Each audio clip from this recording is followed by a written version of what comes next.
Hey everybody, and welcome back to Lindsay's Little Library. So a little bit of a different view for this video because my tripod is in my car from the weekend and my husband has it.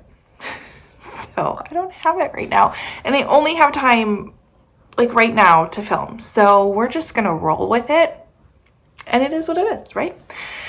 All right, so today is BookList Thursday, and BookList Thursday is something I do with Sarah over at Sarah's Nightstand. We come to you every Thursday with some sort of thoughts, ideas, recommendations, something bookish related.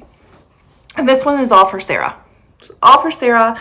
It is game-themed books. And so, as you know, Sarah's a huge college football fan, big fan. I dabble, I watch some football, but I mean, she definitely has me beat on the fan side of things.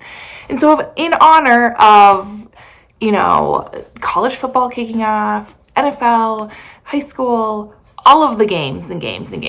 We're going to talk about books that either have the word game in their title or have some sort of game aspect to them. So I have a bunch here. First one I want to start with is Since You've Been Gone. This is by Morgan Matson. The game in this book is, there's two best friends, Sloane and, is the other one Emily? Yes, I remembered that. Wow. Sloane and Emily, and they're looking forward to like having the best summer ever. And Sloane ends up kind of disappearing a bit, and ends up having to kind of leave. And so Emily's all by herself for the summer, but Sloane has given her a game. She has 13 kind of challenges she needs to complete. So it's like, let's see, the Dance Until Dawn, Hug a Jamie, Apple Picking at Night, Sleep Under the Stars, that type of a thing.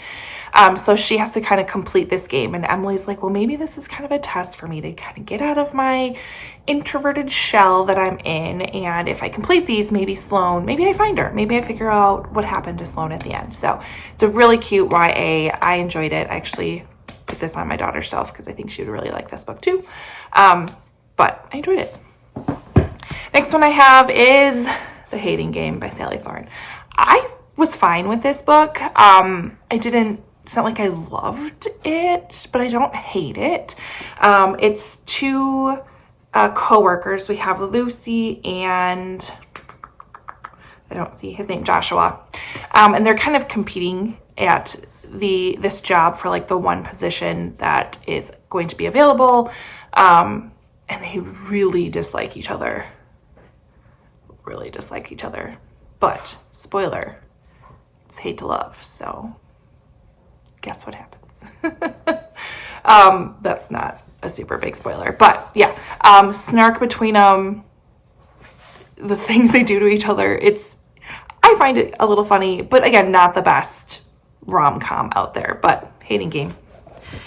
Next one I have, actually I don't have the first one, I have the second one. Caraval by Stephanie Garber is a fantasy book all around these sisters that are going to Caraval, which is like this almost game. You can be part of it or you can be an observer. And so they go there. It's a very, not everybody gets to go. You get a ticket to be able to go to Caraval, which is this carnival game-ish. It's so hard to describe. And we don't know as a reader if they're part of it or if they're just observing it or what is real and what is not. And it is just fantastic. So, but definitely has a game in it. Next one I have, of course, is The Inheritance Games. This is by Jennifer Lynn Barnes. This follows, is her name Avery? Yes, it's Avery. And she is in high school and kind of a little down on her luck. Living with her sister, sort of, but her sister's boyfriend is not great. So she kind of ends up living in her car a little bit more than she should. And she gets this letter that basically she's inheriting this entire estate and she needs to go to this will reading to see kind of exactly what the deal is. And she finds out that this person, Tobias Hawthorne, has basically left his estate to her, who they have no connection really, but she has to live in it for a year with his family. And he is a fan of games and brain teasers and hidden things. And so it becomes this like game of figuring out why her, what is the catch? How does she navigate with these people she doesn't know? What does this all entail? And it is so good. I have the second book that I actually need to still get to, but it's fantastic. Love, love, love it. And then the last one I have for you is Until Friday Night. This is by Abby Klein. It's a YA story. It just gives you all of that high school football drama recap. So it is YA, so just go into it. I expected YA. There's definitely parts where I'm like, okay, yeah, whatever. But overall, very sweet book. And I like how there's a bit of a seriousness to it because we have our main character, Maggie, who unfortunately witnessed her father murder her mother, and she has not spoken a word since then. Until she meets West, who is going through a really hard time as he watches his father slowly die of cancer. And so she does end up opening up to West.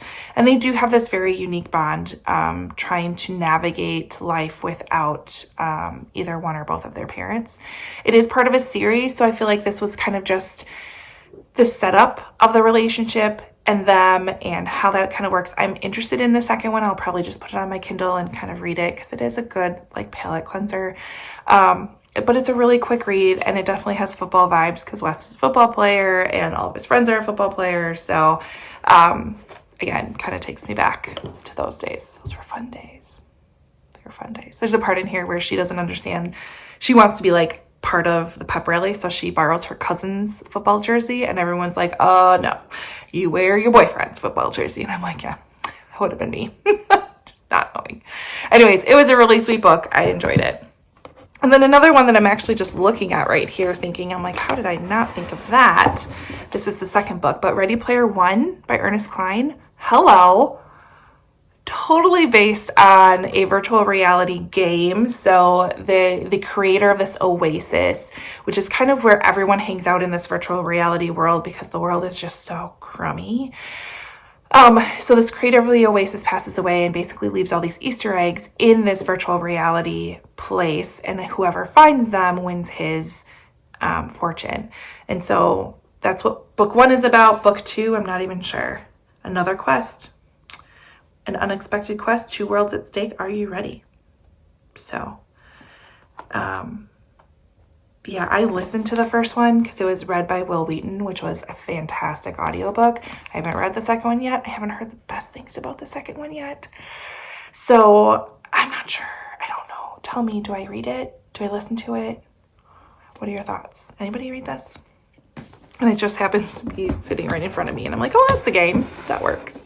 So those are my game time themed books for this week. Head over to Sarah's channel and see what she has for game themed books. I'm sure maybe we'll have some doubles. I didn't pick the Hunger Games because I'm like, maybe Sarah will pick that. So hopefully she does. Otherwise, let me know if you read Ready Player 2 and if I need to pick that up anytime soon. Otherwise, like, comment, subscribe, all that fun stuff. And we'll see you next time.